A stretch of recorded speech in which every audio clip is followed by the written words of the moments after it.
Ici, des hommes ont su mourir pour demeurer des hommes. Ça ne t'interpelle pas, ces mots qu'on vient de lire, juste derrière? Non. Ça doit être homme avec une majuscule, non? Pour dire les humains? C'est écrit avec une minuscule. Ça parle pas d'humanité. Ça parle des hommes. En tant qu'hommes. Allons vérifier. Effectivement, on ne parle pas d'être humain ici. On dit bien des hommes.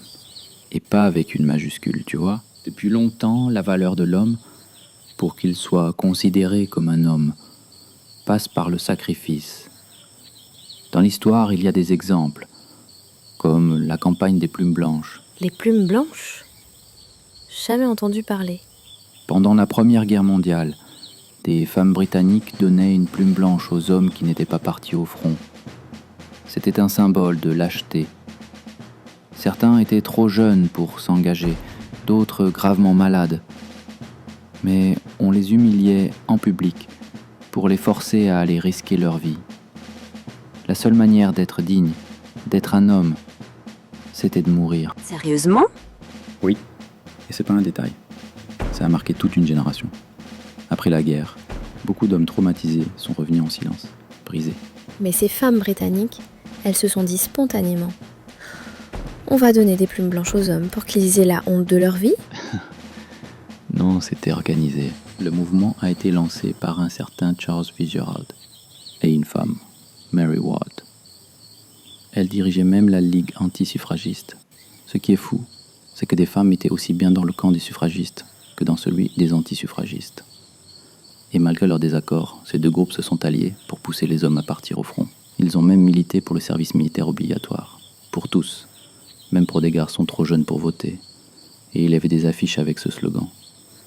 Les femmes veulent que vous y alliez. On voyait une mère, une épouse, un fils. Parce qu'on savait très bien ce que pouvait déclencher le regard d'une femme. Si ça comptait pas, on s'en serait pas servi. La campagne des plumes blanches, c'est sûrement la plus connue.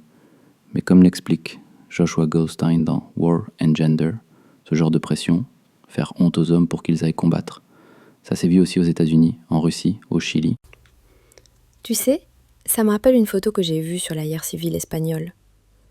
Il y avait une manif de femmes et sur une pancarte on lisait « Usine et atelier pour nous, le front pour les hommes ». C'est quand même fou, c'est une autre preuve que les guerres, c'est pas juste un truc imposé par les hommes, mais qu'il y a aussi eu plein de femmes qui ont soutenu ça, progressistes, conservatrices, peu importe. On raconte encore l'histoire comme si c'était les hommes qui avaient voulu la guerre.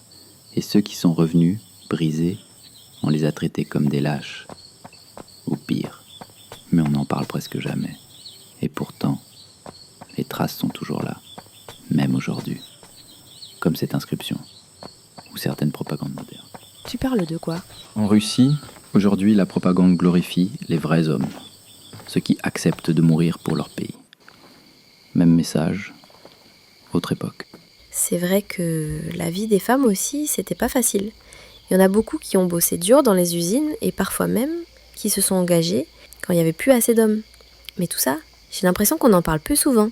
Alors que ce que tu me racontes là, c'est comme si c'était normal, banal, comme si ça valait même pas la peine d'être raconté. Il y a un livre très bien documenté sur tout ça. Ça s'appelle « La déshumanisation de l'homme ». Il casse la narration asymétrique qu'on a souvent sur les rôles des hommes à travers l'histoire. Mais il n'existe qu'en espagnol. Il faudrait que je m'y mette à l'espagnol.